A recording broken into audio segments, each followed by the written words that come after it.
Assalamualaikum warahmatullahi wabarakatuh.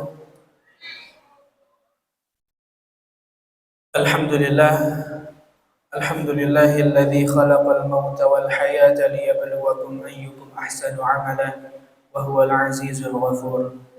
Ashhadu an la ilaha illallah wahdahu la syarika lah wa ashhadu anna Muhammadan abduhu wa rasuluhu alladzi la nabiyya ba'dahu. Allahumma salli ala sayyidina Muhammad wa ala ali sayyidina Muhammad kama sallaita ala sayyidina Ibrahim wa ala ali sayyidina Ibrahim fil alamin innaka Hamidum Majid. Hadirin sidang Jumat rahimakumullah. Pertama, kita bersyukur kepada Allah dengan mengucapkan hamdalah alhamdulillah ya rabbil alamin atas segala nikmat yang telah Allah masih berikan kepada kita, dan juga mudah-mudahan Allah istiqamahkan kita tetap di jalan agamanya. Amin ya rabbal alamin. Yang kedua, kita bersalawat kepada Rasulullah sallallahu alaihi wasallam dengan mengucapkan Allahumma shalli ala sayyidina Muhammad wa ala ali sayyidina Muhammad.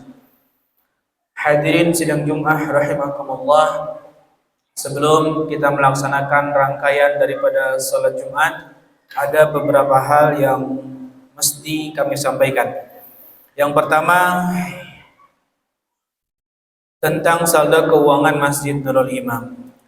Saldo hari Jumat yang lalu tanggal 26 Desember 2025 sebesar Rp16.405.000. Pemasukan dari infak sholat Jumat di pekan yang lalu 26 Desember yakni berjumlah Rp550.000. Sedangkan pengeluaran yang dikeluarkan untuk pelaksanaan sholat Jumat yang lalu yakni berjumlah Rp400.000. Alhamdulillah, dengan demikian saldo akhir Masjid Nurul Imam pada tanggal 2 Januari 2026 berjumlah Rp16.555.000. Kami ucapkan jazakumullahu khairan katsira. Mudah-mudahan apa yang telah Bapak keluarkan, apa yang telah Bapak salurkan diterima dan juga dibalas dengan keberkahan oleh Allah Subhanahu wa taala. Amin ya rabbal alamin. Selanjutnya, petugas untuk rangkaian salat Jumat pada pekan ini yang bertindak sebagai imam dan juga khatib insyaallah Bapak Ustadz Awaluddin SPD Esos. Alhamdulillah, beliau telah hadir di tengah-tengah kita. Kita doakan mudah-mudahan ilmu yang beliau sampaikan dan juga kehidupannya diberkahi oleh Allah Subhanahu wa taala. Sedangkan yang bertindak sebagai muadzin dan juga bilal yakni Bapak Karseto. Selanjutnya kami menginformasikan terkait kegiatan daripada Masjid Nurul Imam. Alhamdulillah, kita iklankan juga terkait program yang nanti akan dilaksanakan di hari Ahad, hari Minggu tanggal 4 Januari 2026. Insyaallah Masjid Nurul Imam akan mengadakan pelatihan surah Al-Fatihah dimulai pada pukul 9 pagi ya. Jadi Bapak Ibu yang ingin, atau bapak-bapak, program khusus untuk bapak-bapak yang ingin memperbaiki atau membetulkan daripada surah Al-Fatihahnya dapat mengikuti kegiatan tersebut, karena surah Al-Fatihah ini adalah salah satu rukun daripada salat dan penting untuk kita perhatikan. Insyaallah akan dilaksanakan pada hari Ahad 4 Januari 2026. Selanjutnya kami informasikan kepada para jamaah yang masih berada di jalan ataupun masih berada di rumah untuk segera melangkahkan kakinya ke masjid ya, untuk mendatangi Masjid Nurul Imam. Insyaallah sebentar lagi pelaksanaan salat Jumat akan segera dilaksanakan, dikarenakan salat dan juga khutbah adalah satu kesatuan yang tidak bisa dipisahkan. Jika tertinggal salah satu dari keduanya, maka salatnya akan terbilang tidak sah. Untuk itu kami mengundang kepada para jamaah yang masih ada di rumah, silakan untuk bersegera datang ke Masjid Nurul Imam. Selanjutnya kami informasikan kepada anak-anak sekalian yang berada di dalam untuk dapat menjaga ketenangan pada saat sholat Jumat dilaksanakan. Jika masih mau bercanda, silakan berada di luar terlebih dahulu. Ketika sholat nanti dilaksanakan baru dapat masuk ke Masjidul Imam.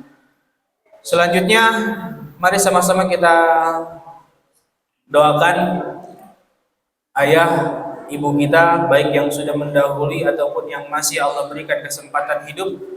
Mudah-mudahan Allah terima segala amal solehnya, Allah maafkan segala kekhilafannya. Kepada anak-anak kita yang sedang belajar, mudah-mudahan Allah mudahkan pemahamannya dalam memahami hal-hal yang mereka pelajari. Kepada tetangga-tetangga kita dan juga sahabat-sahabat ataupun karib kerabat kita yang sedang Allah uji baik dari sakit ataupun hal-hal yang lainnya, mudah-mudahan Allah kuatkan untuk melewati ujian-ujian tersebut. Kita kirimkan juga surah Al-Fatihah kepada para dermawan yang sudah menyalurkan sebagian rezekinya kepada Masjidul Imam. Mudah-mudahan Allah terima, Allah tambah dengan keberkahan rezeki, ya, dan juga mudah-mudahan Allah kuatkan dalam keislamannya. Amin ya rabbal alamin. Al-Fatihah. A'udzubillahi minasyaitonir rajim. Bismillahirrahmanirrahim. Alhamdulillahi rabbil alamin. Arrahmanir rahim. Maliki yaumiddin. Iyyaka na'budu wa iyyaka nasta'in. Ihdinas siratal mustaqim. Siratal ladzina an'amta 'alaihim ghairil maghdubi 'alaihim waladdallin. Mungkin itu yang dapat saya sampaikan, kurang lebihnya mohon dimaafkan. Assalamualaikum warahmatullahi wabarakatuh. Assalamualaikum warahmatullahi wabarakatuh.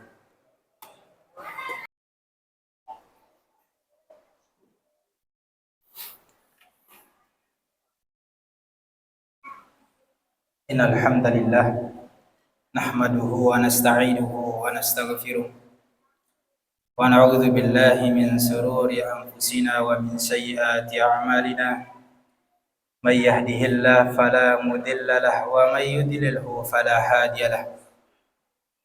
Asyhadu an la ilaha illallah wahdahu la syarika lahu wa asyhadu anna Muhammadan abduhu wa rasuluh. La nabiyya wa la rasula ba'da, amma ba'd.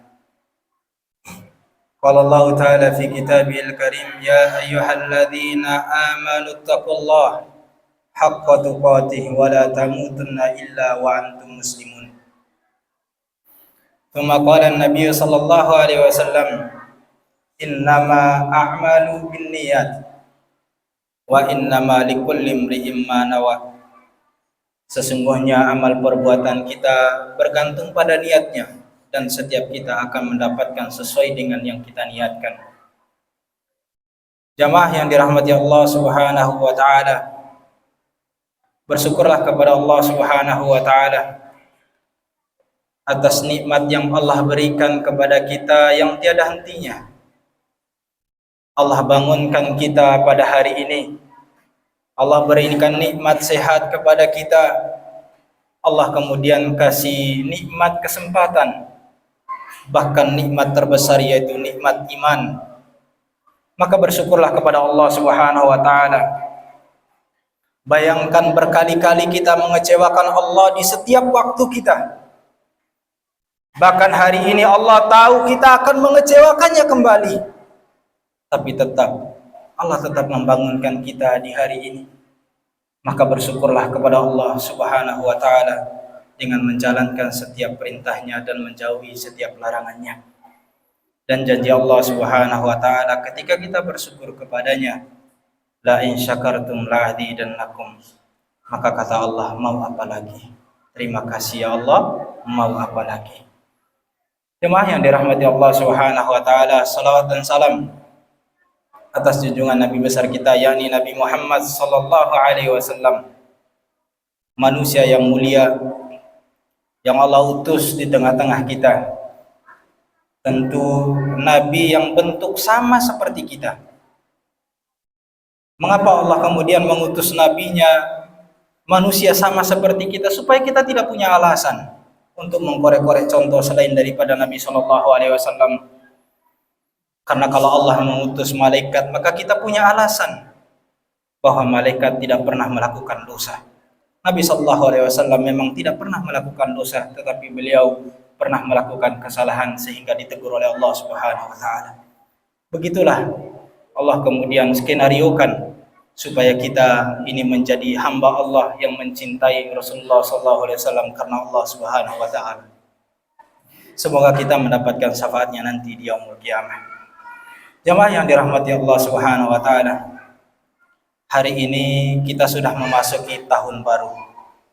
Tentu dengan semangat baru, dengan cita-cita baru, dan kemudian mungkin ada yang dengan penghasilan baru. Tapi pertanyaannya, apa yang spesial dari tahun ini? Apa yang spesial atau yang istimewa dari tahun 2026 ini? Maka jawabannya adalah tidak ada yang spesial kecuali satu, yaitu istiqomah. Jamaah yang dirahmati Allah Subhanahu Wa Taala, istiqomahlah yang spesial. Ketika hari ini kita mendapati diri kita menjadi orang yang istiqomah, maka dialah yang spesial di tahun ini. Karena belum tentu amal yang ibadah kita lakukan di tahun 2025 mampu kita melaksanakan kembali di 2026 ini.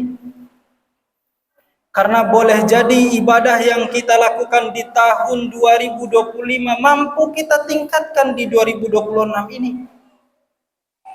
Maka kalau itu semua bisa kita lakukan, kitalah orang yang spesial.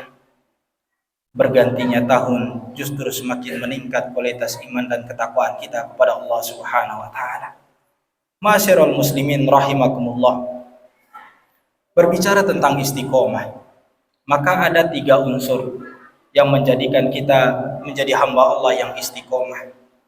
Dan istiqomah ini adalah bukan sekedar konsisten, tetapi meningkat kualitas ibadah kita kepada Allah. Yang mungkin di tahun 2025 kita hanya melaksanakan sholat wajib saja, tetapi di tahun 2026 ini kita menambahnya dengan sholat-sholat sunnah kita.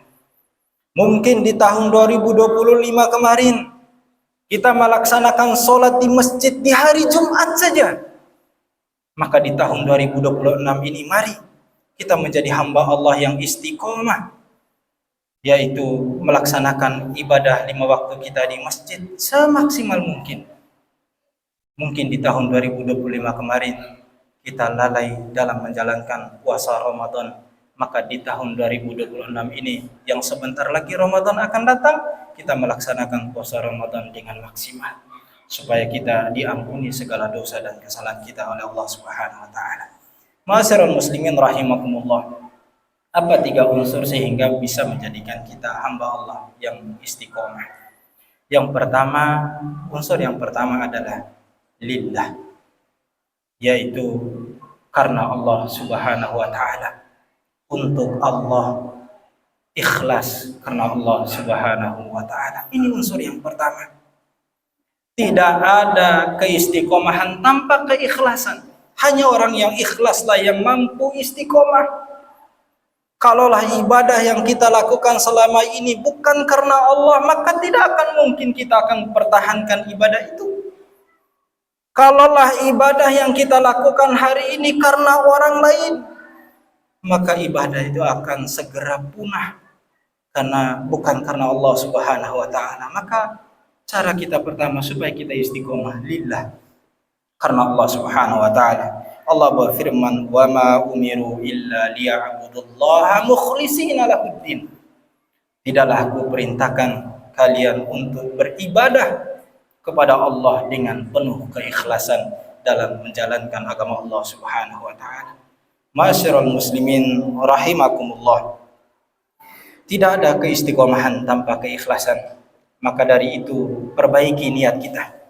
Innama a'malu binniyat. Bahkan kata Nabi Shallallahu Alaihi Wasallam, "Intasdiqillaha yasduka." Kalau jujur niat kita karena Allah, maka Allah yang menyelesaikan proses akhir dari apa yang kita niatkan. Kalau hari ini kita punya niat masuk ke dalam surganya Allah, maka tuluskan niat itu karena Allah. Maka sehingga ketika kita melaksanakan ibadah kepada Allah, tidak ada kata lelah, tidak ada kata capek, tidak ada kata nanti dulu.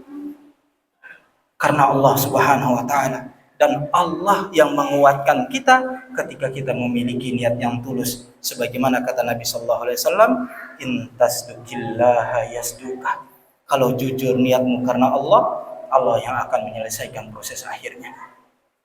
Ma'asyiral muslimin rahimakumullah. Yang kedua, bagaimana cara kiat supaya kita menjadi orang yang istiqomah dalam kehidupan ini setelah kita melakukan karena lillah? Maka yang kedua adalah billah, yaitu meminta pertolongan kepada Allah Subhanahu wa taala.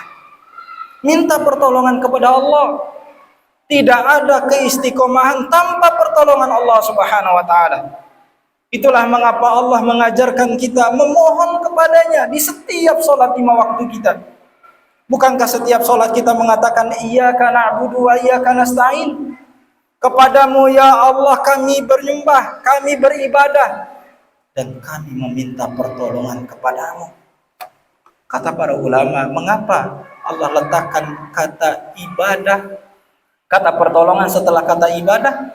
Bukankah kalau kita sudah beribadah kepada Allah, Allah pasti menolong kita? Intan surullaha yang surukum. Sehebat apapun ibadah yang kita lakukan, tetap minta pertolongan kepada Allah, karena Allah yang kemudian menjadikan kita mampu melaksanakan ibadah. Hatta kita hadir di tempat ini bukan karena kita hebat dalam iman, bukan pula karena hebat kita dalam takwa, tapi ini adalah pertolongan Allah yang harus kita syukuri. Tidak ada istiqomah tanpa pertolongan Allah Subhanahu wa taala. Jemaah yang dirahmati Allah, mari kita perhatikan kisah. Berapa banyak yang kemudian soleh awal kehidupannya, tetapi karena tidak istiqomah, Allah tidak kemudian menolongi dia karena dia tidak minta tolong kepada Allah. Karena yang menjadikan kita istiqomah hanyalah Allah Subhanahu wa taala. Awal kehidupannya beriman, tetapi matinya dalam keadaan kafir. Bal'a bin Bawrah. Bal'a bin Bawrah, siapa yang tidak kenal dengan Bal'a bin Bawrah? Hidup di zaman Nabi Musa, orang yang sangat mustajab doanya. Bahkan Malik bin Dinar mengatakan kanu mujabu da'wasis sadaid. Kalau Bal'a bin Bawrah sudah mengangkat tangan, langit pun akan terbuka. Tapi apa kita mengira bahwa Bal'a bin Bawrah mati dalam keadaan beriman? Mati dalam keadaan kafir.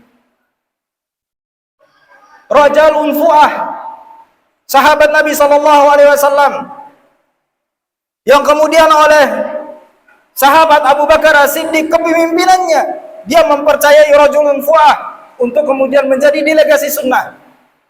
Di saat wafatnya Nabi sallallahu alaihi wasallam, banyak bermunculan yang mengaku menjadi nabi. Di antaranya adalah Musailamah Al-Kadzdzab. Maka Rajulun Fu'ah diutus oleh Abu Bakar karena kesolehannya untuk mendapai Rajulun Fu'ah. Tapi apa yang terjadi? Rajulun Fu'ah justru murtad dan meninggal dalam keadaan kafir. Ma'asyiral muslimin rahimakumullah. Kemudian di antara yang lainnya Ubaidillah bin Jahsy. Ubaidillah bin Jahsy pernah menyelamatkan keimanannya, hijrah sampai 2 kali. Hijrah yang kedua kemudian ke Habasah. Sampai di Habasah kecintaannya minum khamar menjadikan dia kemudian murtad dan meninggal dalam keadaan kafir. Seorang muazin yang diceritakan oleh Imam Qurtubi, ketika dia mengumandangkan azan, dia naik ke tempat yang tinggi. Kemudian dia melihat seorang gadis yang cantik. Dan tentu gadis itu adalah Nasara. Kemudian dia turun menemui gadis itu dan kemudian dia menyatakan cintanya. Maka kemudian wanita ini mengatakan, kamu tidak bisa.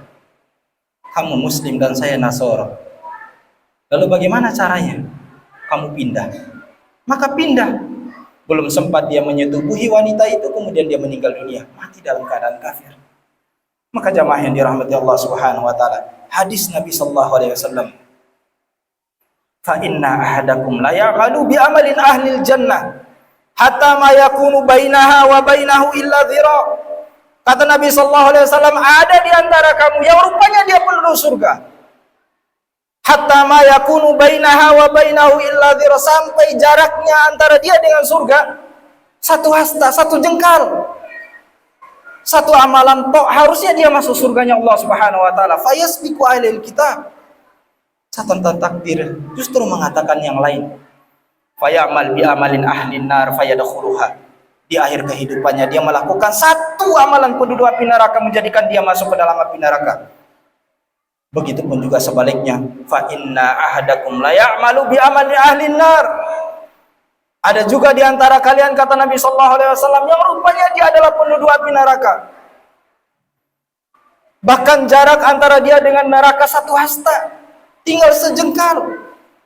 Fayasbiqu ahlil kitab faya'mal bi amalin ahlil jannah fayadkhuluha. Namun di akhir kehidupannya dia melakukan satu amalan penduduk surga. Dia bertobat kepada Allah Subhanahu wa taala. Kemudian dia memasuki surganya Allah Subhanahu wa taala. Maka jamaah yang dirahmati Allah Subhanahu wa taala, enggak ada yang jamin keimanan kita. Siapa yang jamin kita soleh hari ini kemudian kita meninggal dalam keadaan soleh? Maka mintalah pertolongan kepada Allah Subhanahu wa taala. Yang terakhir, supaya kita istiqomah, maka kita berada di jalan Allah Subhanahu wa taala, yaitu fillah. Berada di jalan Allah. Supaya kita istiqomah, jangan keluar dari jalur perintah Allah. Kalau Allah mengatakan ke kanan, kita ke kanan. Kalau Allah katakan maju, kita maju. Allah katakan sabar, kita sabar. Kenapa? Karena skenario kehidupan ini bukan semau-mau kita. Skenario kehidupan ini Allah yang pegang. Apapun cita-cita dan nawa itu kita, Allah mengerti. Dan Allah memberikan sesuai kebutuhan kita, bukan kemauan kita. Berapa banyak di antara kita menginginkan harta yang banyak, tetapi justru Allah tahu bahwa yang kita butuhkan adalah hanya sehat badan, sehat hati, sehat pikiran, kemudian konsisten beribadah kepada Allah Subhanahu wa taala. Maka jangan pernah kecewa ketika kita minta kepada Allah, namun kemudian Allah memberikan tidak sesuai dengan kemauan kita. Karena Allah selalu memberikan sesuai kebutuhan kita. Maka jamaah yang dirahmati Allah Subhanahu wa taala, inilah kiat supaya kita menjadi orang-orang yang istiqomah. Lalu apa istimewanya? Jamaah yang dirahmati Allah Subhanahu wa taala, karena istiqomah ini adalah sesuatu hal yang istimewa, maka Allah pun memberikan hadiah yang istimewa buat orang-orang yang istiqomah. Dan istiqomah itu bukan taat hari ini, bukan. Tetapi istiqomah itu adalah dia yang meningkatkan ibadahnya kepada Allah hatta ya'tiyal yakin, sampai maut menjemputnya. Apa hadiah dari Allah Subhanahu wa taala? Di dalam surat Fussilat ayat 30, Allah Subhanahu wa taala berfirman, "Innal ladzina qalu rabbunallaha tsumma istaqamu." Sesungguhnya orang-orang yang mengatakan kami beriman kepada Allah, tsumma istaqamu, kemudian dia istiqomah, maka hadiah dari Allah adalah tatanazzalu alaihil malaikah. Allah kemudian turunkan malaikat kepadanya. Ketika dia kemudian meninggal dunia, para ulama menafsirkan, ketika dia meninggal dunia kemudian Allah turunkan malaikat. Kata malaikat, "Allah takhafu wa la tahzanu." Hai jiwa yang istiqomah, jangan takut atas kehidupanmu di masa lalu. Jangan sedih atas masa depanmu. Wala takhafu wala tahzan. Jangan takut dan jangan sedih. Wa ubsyiru bil jannati allati kuntum tu'adun. Dan surga sudah terbuka untukmu, dan itu adalah janji Allah Subhanahu wa taala. Aku qouli hadza fastaghfiru li wa lakum wa nafa'ani wa iyyakum bima fihi minal ayati wa dzikril hakim wa taqabbal minni wa minkum tilawatahu innahu huwal ghafurur rahim. Allahumma salli ala sayyidina Muhammad wa ala ali sayyidina Muhammad.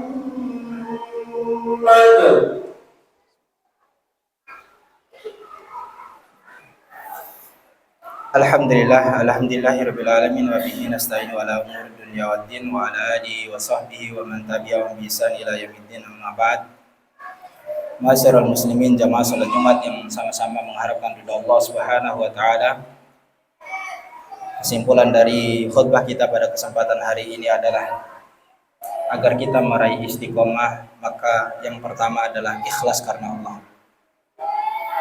Kalau sudah ikhlas karena Allah, maka yang kedua adalah kita kemudian meminta pertolongan kepada Allah Subhanahu wa taala supaya Allah kuatkan di saat kita menjalankan ketaatan kepadanya.